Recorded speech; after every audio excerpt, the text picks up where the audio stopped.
Hello all, Shadwell here, ready to talk about the next film in my collection, The Dark Knight Rises from 2012. It's directed by Christopher Nolan and stars Christian Bale and Tom Hardy. What was began way back in the B section of my collection with Batman Begins finally ends in the D section of my collection with this film, The Dark Knight Rises. But what kind of trajectory did Christopher Nolan's Batman trilogy take, you ask? And I say, shut up.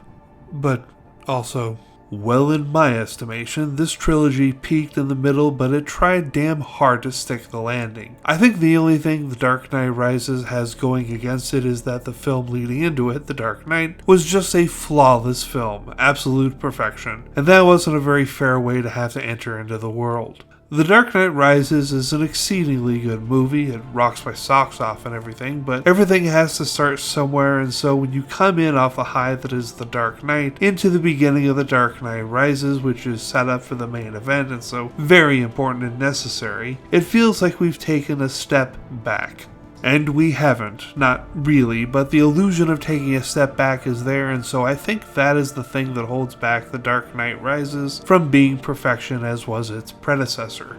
The cast is excellent, led again by Christian Bale, and he is helped along by the likes of Michael Caine, Morgan Freeman, Anne Hathaway, Tom Hardy, Joseph Gordon-Levitt, Gary Oldman, and even though he's a smaller role, I want to mention Bane's right-hand man played by Josh Stewart from the Collector films we talked about not too very long ago.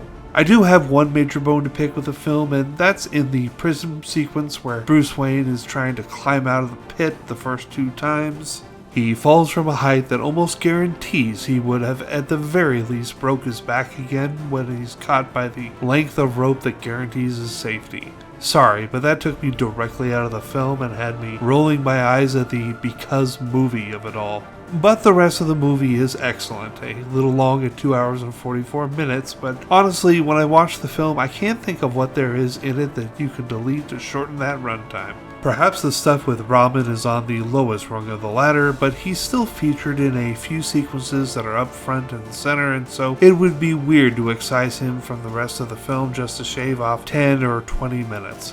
And even though it's a lengthy watch, I don't regret it. The Dark Knight Rises gets an A+ from me, although a less emphatic A+ than The Dark Knight got.